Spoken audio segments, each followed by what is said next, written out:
coder un langage de programmation, ou tout du moins un interpréteur pour un langage inventé de toutes pièces. Do it! Just do it!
Bonjour à tous et bienvenue pour Du grand, du magnifique.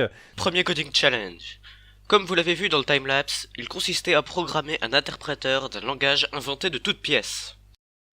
On est arrivé à un langage qui prend en charge les fonctions avec et sans arguments, les variables, les conditions if, else if et else, et enfin les boucles while. On a donc un langage Turing complete, c'est-à-dire qu'on peut théoriquement tout faire avec.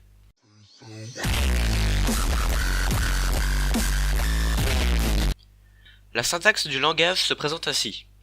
Les blocs sont délimités par un mot-clé qui les définit, comme par exemple func ou if, et se terminent par end.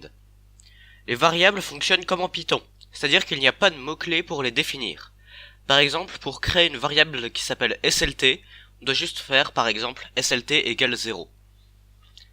Les variables ne sont pas typées, encore une fois comme en Python, et contiennent soit des nombres entiers, soit des chaînes de caractères.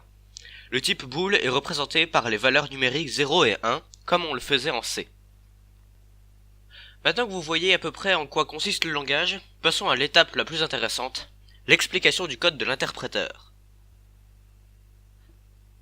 Avant d'expliquer le code, voyons comment fonctionne un interpréteur. Dans n'importe quel interpréteur, même un interpréteur d'expression mathématique, l'exécution s'effectue en deux temps. En premier, quand l'interpréteur va charger le code à exécuter, il va l'analyser et générer ce que l'on appelle un arbre. Cet arbre va contenir les instructions de manière à ce qu'elles soient compréhensibles par l'ordinateur. Dans notre cas, c'est la fonction compile qui fait ça. Regardons un petit peu son contenu. Premièrement, on part du principe que l'on a forcément une instruction par ligne. On sépare ainsi le code une première fois, de manière à avoir un tableau qui contiendra une chaîne de caractères par ligne. Ensuite, on parcourt ce tableau, et chaque ligne est passée à la fonction split, qui va retourner un tableau qui aura isolé les mots-clés et quelques autres choses. Ce tableau est alors analysé pour pouvoir générer correctement l'arbre. Regardons un exemple d'arbre généré par notre interpréteur. Prenons ce code très basique. Ce programme va juste afficher un message dans la console. Notre arbre est en réalité une instance de la classe Node. Un node contient plusieurs propriétés comme son nom, sa condition d'exécution, s'il doit être répété, mais surtout un parent et des enfants. Cette organisation récursive a l'avantage d'avoir un code très propre et surtout de n'avoir aucune limitation du nombre de niveaux disponibles. En effet, un node peut avoir autant d'enfants qu'il veut, enfants qui peuvent à leur tour avoir autant d'enfants qu'ils le veulent. Pour en revenir à l'arbre généré par ce code, le voici. Nous avons un node racine, sans propriété autre que des enfants. Dans notre cas, il a un enfant qui représente la fonction main. Ce node n'a pas de condition, n'est pas répété et s'appelle main. Il contient un enfant, qui n'est cette fois-ci pas un node, mais qui est une instruction. La classe instruction est très simple. Elle possède un node parent, un type qui peut être par exemple call si l'on appelle une fonction comme ici, et une liste d'arguments qui ici en contient deux. Le nom de la fonction à appeler, print, et ensuite les arguments de cette fonction, ici juste abonnez-vous je rends. Une fois que cet arbre est généré, 90% du travail est prêt. Il ne reste plus qu'à parcourir l'arbre généré. Cette partie est réalisée par la fonction execute, qui va parcourir l'arbre à la recherche de la fonction main, comme en C ou en Java. Une fois cette fonction trouvée, elle va exécuter le node correspondant, via la fonction executeNode. Cette fonction va d'abord voir si l'élément de l'arbre qu'on lui a passé en argument est un node ou une instruction. Si c'est un node, elle vérifie si sa condition est remplie. Si oui, elle parcourt tous les enfants du node passé en argument et les exécute via elle-même. Si c'est une instruction, elle se contente d'appeler la fonction runInstruction et de retourner son résultat.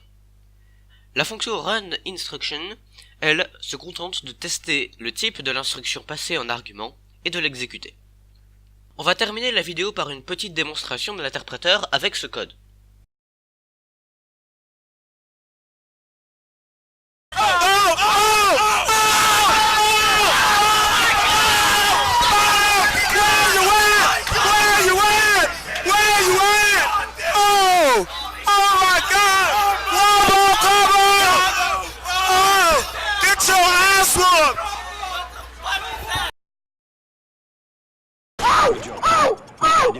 My God!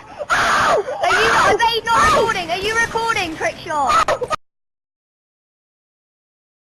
Oh my God! Oh! Oh my fucking God! Oh! Oh! Get this fucking... Oh! No! Get the camera! Money! Money! Oh my God! Cette vidéo est à présent terminée. Bien sûr, le langage peut être amélioré, avec par exemple la prise en charge de la programmation orientée objet. Mais cela rendrait le langage beaucoup plus complexe et le code beaucoup plus gros et difficile à expliquer. Or, le but de cette série est en plus de nous faire travailler notre cerveau, d'expliquer notre démarche. Aussi, le code n'a pas été expliqué dans sa totalité, mais à l'issue de cette vidéo, vous savez comment fonctionne un interpréteur, et c'est l'essentiel.